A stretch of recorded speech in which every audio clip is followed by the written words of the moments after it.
Hello everyone, कैसे हैं आप लोग। होपफुली काफ़ी बढ़िया होंगे। तो हम लोग मोल कंसेप्ट का जो थ्योरी प्लस पीवाईक्यू सीरीज कर रहे थे, उसका ये नेक्स्ट पार्ट, फोर्थ पार्ट, जिसमें हम लोग एक डिफरेंट टाइप का क्वेश्चंस प्रैक्टिस करने वाले हैं और उसका कंसेप्ट सीखने वाले हैं। इससे पहले हम लोग 3 तरह के कंसेप्ट ऑलरेडी सीख चुके हैं, जिसका कि लिंक मैं डिस्क्रिप्शन बॉक्स में दे दूंगा पूरे प्लेलिस्ट का। आप ये चौथा वीडियो देखने से पहले वो तीनों वीडियो जरूर देख लें, वो आपके लिए निश्चित रूप से हेल्पफुल रहेगा। फिलहाल चलिए हम आज के वीडियो में आगे बढ़ते हैं। और आज का जो हमारा कंसेप्ट है, कंसेप्ट नंबर 4, यहाँ पर 3 लिखा हुआ रह गया, इसको आप 4 कर लेंगे। ये इम्पेरिकल फॉर्मूला और बेसिक परसेंटेज नॉलेज पर बेस्ड कंसेप्ट है।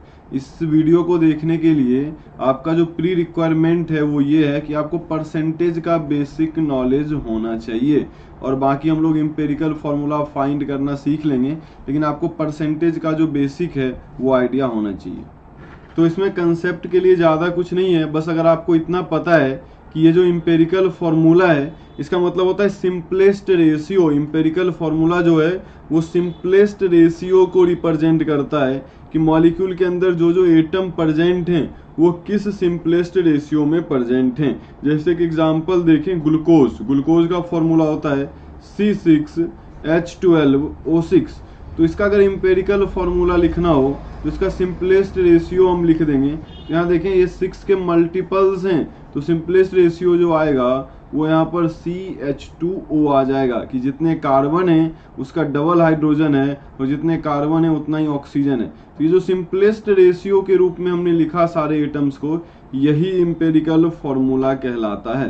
तो इसमें कंसेप्ट के नाम पर ज़्यादा कुछ है नहीं, हम लोग क्वेश्चंस के थ्रू ही कंसेप्ट सीखने का ट्राई करेंगे। तो चलिए हम लोग फर्स्ट क्वेश्चन देखते हैं। ये है हमारा फर्स्ट क्वेश्चन जो जेईई मेन 2024 5 अप्रैल मॉर्निंग शिफ्ट में पूछा गया है।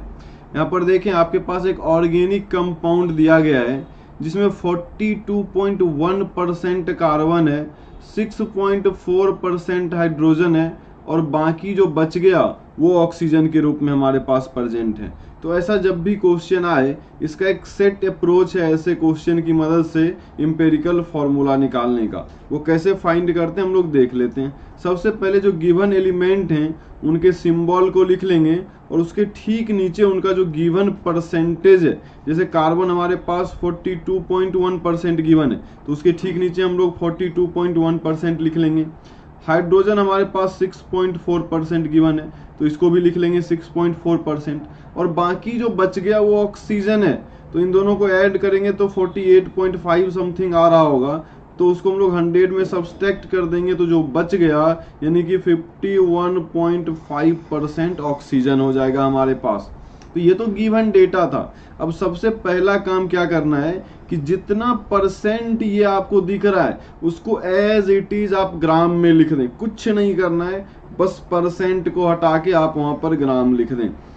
तो इसको एज इट इज जब ग्राम में लिखेंगे तो ये हमारे पास 42.1 ग्राम हो जाएगा, ये हमारे पास 6.4 ग्राम हो जाएगा, और ये हमारे पास 51.5 ग्राम हो जाएगा। तो इसको हमने ग्राम में कन्वर्ट कर लिया। अब मॉलिक्यूलर फॉर्मूला क्या बताता है, जैसे किसी का मॉलिक्यूलर फॉर्मूला है C14H20O10, तो ये इसमें ये नहीं बताता कि इसमें कार्बन 14 ग्राम है, ये इसमें इनका नंबर बताता है कि इसमें कार्बन नंबर में कितना प्रेजेंट है। तो हमने ग्राम तो फाइंड कर लिया, अब उससे नंबर फाइंड करने के लिए यानी कि इसको मोल में कन्वर्ट करना पड़ेगा। तो सिंपली इंपेरिकल फॉर्मूला या जब भी मॉलिक्यूलर फॉर्मूला फाइंड करने जाएं, परसेंटेज गिवन हो, तो सबसे पहला स्टेप उनको ग्राम में लिख लें। दूसरा स्टेप, इन सब को इनके मॉलिक्यूलर मास से डिवाइड कर लें ताकि नंबर पता किया जा सके।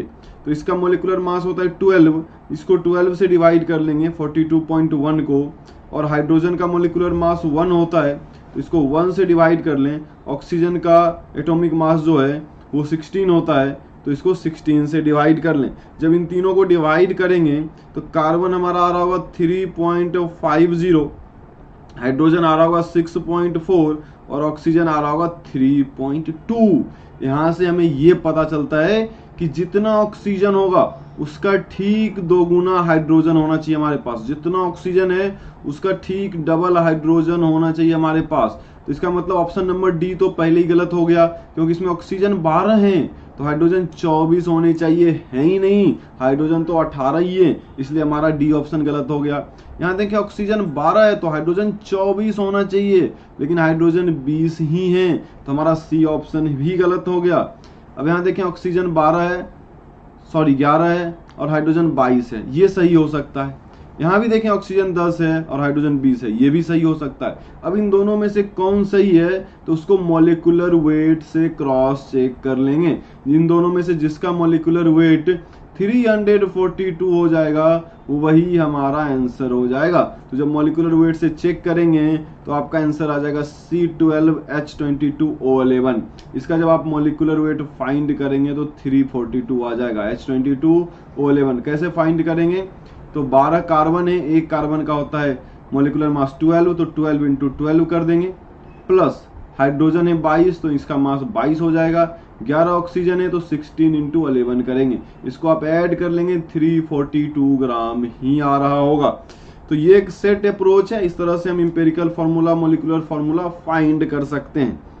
यहाँ तक यदि आपको कोई डाउट हो तो जरूर पूछ लेंगे। फिलहाल हम लोग बढ़ते हैं अगले सवाल की तरफ। तो हमारा अगला सवाल जो है वो जेईई मेन 2023 13 अप्रैल मॉर्निंग शिफ्ट में आया हुआ सवाल है। अब इसको हम लोग अभी ट्राई करेंगे। यहाँ पर देखें एक कोई ऑर्गेनिक कंपाउंड है हमारे पास, तो मैं यहाँ पर लिख देता हूँ ऑर्गेनिक कंपाउंड को, उसी लिख दिया मैंने। ये कोई ऑर्गेनिक कंपाउंड है, इसका कंबसन कराया जा रहा है। Organic compound gives 0.220 gram of CO2 and this much gram of H2O on complete combustion. तो इस ऑर्गेनिक कंपाउंड का कंप्लीट कंबसन कराया जा रहा है, और कंबसन का मतलब आप समझते ही हैं, कंबसन का मतलब होता है ऑक्सीजन के साथ रिएक्शन कराना। ये मैंने पिछले वीडियो में भी आपको बताया हुआ है। तो इस ऑर्गेनिक कंपाउंड का कंप्लीट कंबसन कराया जा रहा है, और इससे जो CO2 बन रहा है और H2O बन रहा है उसका अमाउंट गिवन है हमें। इससे CO2 जो मिल रहा है इसका अमाउंट गिवन है 0.220 ग्राम, और इससे जो वाटर बन रहा है उसका अमाउंट है 0.126 ग्राम। अब इससे रिलेटेड मैंने एक कंसेप्ट आपको बताया था कि किसी भी ऑर्गेनिक कंपाउंड या हाइड्रोकार्बन का यदि कंबसन करा रहे हैं हम, तो उस हाइड्रोकार्बन या ऑर्गेनिक कंपाउंड में जितने कार्बन प्रेजेंट हैं सारे के सारे कार्बन CO2 में कन्वर्ट होते हैं। वो सारा का सारा कार्बन ऑर्गेनिक कंपाउंड से उठ के इस CO2 वाले कार्बन में आता है, और उसमें जितने हाइड्रोजन प्रेजेंट हैं वो सारे के सारे हाइड्रोजन जो है इस H2O वाले हाइड्रोजन में आते हैं। इसी पर बेस्ड सारे क्वेश्चन पूछे गए हैं अभी तक। चलिए इसी पर बेस्ड कैसे ये सॉल्व होगा इसको हम लोग समझ लेते हैं। अब CO2 हमारा बन गया 0.220 ग्राम। इसको आप जरा मोल में कन्वर्ट कर लें तो ये कितना मोल हो जाएगा, तो उसके लिए इसको 44 से डिवाइड करना पड़ेगा, क्योंकि CO2 का मॉलिक्यूलर मास 44 होता है। तो इससे आ जाएगा 0.005 मोल।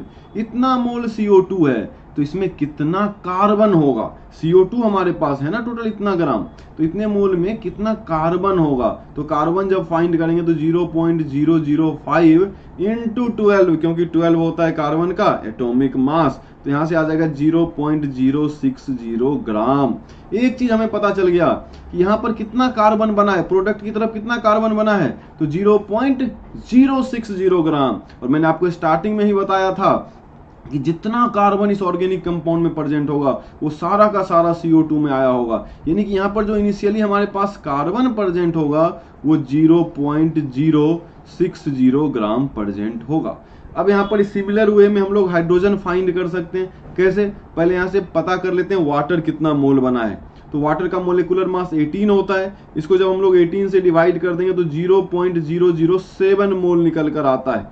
अब इसमें पता कर लें कितना हाइड्रोजन है। अगर 0.007 मोल H2O है तो इसमें हाइड्रोजन होगा कितना ग्राम, 0.007 इंटू 2, तो यहां से निकल के आएगा 0.014 ग्राम। यानी कि इनिशियली जो हमारे पास ऑर्गेनिक कंपाउंड है उसमें 0.060 ग्राम ये कार्बन है और 0.014 ग्राम हाइड्रोजन है। कार्बन और हाइड्रोजन दोनों कितना कितना ग्राम है ये हमें पता चल गया। अब बोल रहा है if the percentage of carbon is 24 then the percentage of hydrogen. बेहद आसान है, ये बता रहा है कि ये अमाउंट जो है ये 24% है, तो ये अमाउंट कितना परसेंट होगा। मैंने इसीलिए आपको स्टार्टिंग में ही बोला था कि इस लेक्चर को देखने से पहले आपको परसेंटेज का एक बेसिक आइडिया होना चाहिए।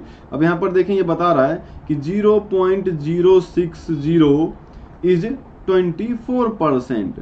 देन 1 के लिए कितना परसेंट होगा, 24 डिवाइडेड बाई 0.060, और हमें किसका फाइंड करना है, 0.014 का। ये सिंपल यूनिटरी मेथड है।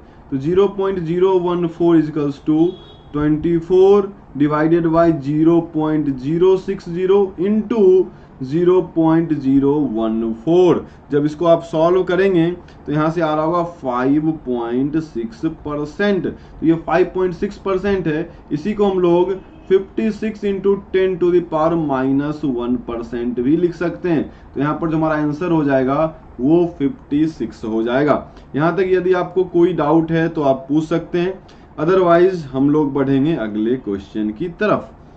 तो अगला क्वेश्चन जो है हमारा, ये अगेन जेईई मेन ऑनलाइन 2023 25 जनवरी इवनिंग शिफ्ट का क्वेश्चन है। न्यूमेरिकल बेस्ड क्वेश्चन है और बेहद आसान सा क्वेश्चन है। जैसा अभी क्वेश्चन हमने किया उससे भी आसान है ये। इसमें इंपेरिकल फॉर्मूला का कोई रोल ही नहीं है। ये सिंपल टिपिकल परसेंटेज का क्वेश्चन है। देखिए, नंबर ऑफ हाइड्रोजन एटम पर molecule of hydrocarbon having 85.8% carbon each. कोई एक हाइड्रोकार्बन है। हाइड्रोकार्बन का मतलब उसमें कार्बन और हाइड्रोजन दो ही चीज होंगे, इसके अलावा कुछ हो ही नहीं सकता। या तो कार्बन होगा और बाकी जो बच गया वो हाइड्रोजन होगा। तो ये बता रहा है कोई एक कंपाउंड है जिसका मास भी दे दिया 84 ग्राम, ये गिवन है आपको, 84 ग्राम मोलर मास है, उसमें 85.8% कार्बन है। तो कितने हाइड्रोजन होंगे, ठीक है कोई बात नहीं, जरा हम इसको फाइंड कर लेते हैं कितना ग्राम कार्बन है। तो 84 का 85.8% यानी कि 84 मल्टीप्लाइड बाई 85.8 डिवाइड बाई 100, क्या इतना ही ग्राम, क्योंकि टोटल मास जो है वो 84 ग्राम है, मोलर मास 84 ग्राम है और उसका 85.8% कार्बन है। तो 84 इंटू 85.8 डिवाइड बाई 100, क्या इतना ग्राम ही कार्बन होगा, बिल्कुल इतना ग्राम ही कार्बन होगा। जब इसको सॉल्व करेंगे तो 72 ग्राम निकल के आएगा, यानी कि 84 ग्राम में 72 ग्राम कार्बन है। तो हाइड्रोजन कितना हो जाएगा, 84 माइनस 72, क्योंकि हाइड्रोकार्बन है तो कार्बन को घटा के जो बचा वो सारा का सारा हाइड्रोजन ही तो होगा। तो 84 माइनस 72 करेंगे तो यहाँ से 12 ग्राम हाइड्रोजन निकल के आ जाएगा। और 12 ग्राम हाइड्रोजन में कितने नंबर होंगे, नंबर ऑफ हाइड्रोजन एटम पूछ रहा है। एक हाइड्रोजन 1 ग्राम होता है, तो नंबर ऑफ हाइड्रोजन एटम 12 ही होगा। इसका सही जवाब 12 है। अब इसमें बताएं मोल कंसेप्ट का, बाकी चीजों का कोई रोल ही नहीं है। ये सिंपल आपका परसेंटेज बेस्ड क्वेश्चन है। तो कई बार जेईई में ऐसे सिंपल सवाल भी आ जाते हैं। फिलहाल हम लोग आगे बढ़ेंगे। एक और सवाल जो देखें फिर से जेईई मेन 2023 31 जनवरी मॉर्निंग शिफ्ट का क्वेश्चन है, न्यूमेरिकल बेस्ड। देखें ये क्या कह रहा है, on complete combustion 0.492 gram of organic compound. Again organic compound दे दिया गया आपको, इसका कंबसन कराया जा रहा है। आप भी जानते हैं कंबसन का मतलब O2 से रिएक्शन, और कंप्लीट कंबसन का मतलब सारे के सारे कार्बन CO2 में कन्वर्ट हुए होंगे, सारे के सारे हाइड्रोजन H2O में कन्वर्ट हुए होंगे। तो यहाँ पर देखें इसका वेट दे दिया गया 0.492 ग्राम, और इसका जब कंप्लीट कंबसन कराया गया तो जितना CO2 हमें मिला वो है 0.792 ग्राम। आपको भी पता है पहला काम क्या है, इसको 44 से डिवाइड करके CO2 का मोल निकाल लेना। तो इसको जब 42 से डिवाइड करेंगे तो CO2 का मोल आ गया। तो अभी इसी को हम लोग इसी फॉर्म में रखते हैं, 0.792 डिवाइड बाई 44, इतना मोल आ गया CO2 का। अब इसमें कितने ग्राम कार्बन होंगे, क्या उसके लिए मैं इसको 12 से मल्टीप्लाई कर दूं, बिल्कुल। तो यहाँ पर रिजल्ट आ जाएगा 0.216। इसका सिंपल सा मतलब है कि इस ऑर्गेनिक कंपाउंड में जिसका वेट 0.492 है, इसमें 0.216 ग्राम क्या है, कार्बन है। अब इसमें बताया जा रहा है the percentage of carbon in the organic compound. तो ये तो खत्म हो गया, 0.216 ग्राम कार्बन है, टोटल मास है 0.492 इंटू 100 कर दें, इतना परसेंट कार्बन होगा इसमें। तो जब आप इसको कैलकुलेट करेंगे तो इसका आंसर आ जाएगा 43.90%। तो तो ये भी आपको समझ में आ गया होगा। सारे सिंपल सिंपल सवाल हैं, बस एक ही कंसेप्ट है इसके पीछे कि ऑर्गेनिक कंपाउंड का अगर हम कंबसन कराते हैं तो उसमें जितना कार्बन प्रेजेंट है वो सारा का सारा कार्बन CO2 में जाता है, जितना हाइड्रोजन प्रेजेंट है वो सारा का सारा हाइड्रोजन H2O में जाता है। तो CO2 का जो गिवन अमाउंट होता है उससे हम CO2 का मोल निकाल लेते हैं, फिर कार्बन का ग्राम निकाल लेते हैं, मास निकाल लेते हैं, और उतना ही कार्बन कहाँ प्रेजेंट होता है, उस ऑर्गेनिक कंपाउंड में। तो एकदम सेट अप्रोच है ऐसे क्वेश्चन का। और ये हमारा इस वीडियो का आखिरी क्वेश्चन है, क्योंकि आप देख रहे हैं बहुत रिपीटेटिव कंसेप्ट हैं, वही चीजें मैं बार बार कर रहा हूँ, इसीलिए ऐसे क्वेश्चंस अब मिलेंगे तो मुझे पूरा उम्मीद है कि आप ऐसे क्वेश्चंस को सॉल्व कर लेंगे। अगर आप नहीं सॉल्व कर पाते हैं तो हमारा जो टेलीग्राम ग्रुप है उसमें आप ऐसे क्वेश्चंस को जरूर शेयर करें, जिसको हम लोग वहाँ डिस्कस कर लिया करेंगे। टेलीग्राम ग्रुप का लिंक जो है वो डिस्क्रिप्शन बॉक्स में आपको मिल जाएगा। फिलहाल ये आज का आखिरी क्वेश्चन हम लोग ट्राई करते हैं।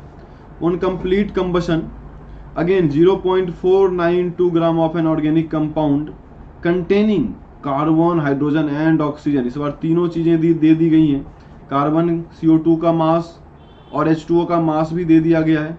इस बार परसेंटेज कंपोजिशन ऑफ ऑक्सीजन पूछा जा रहा है। चलिए थोड़ा सा अच्छा क्वेश्चन है, इसको हम लोग अटेम्प्ट करते हैं।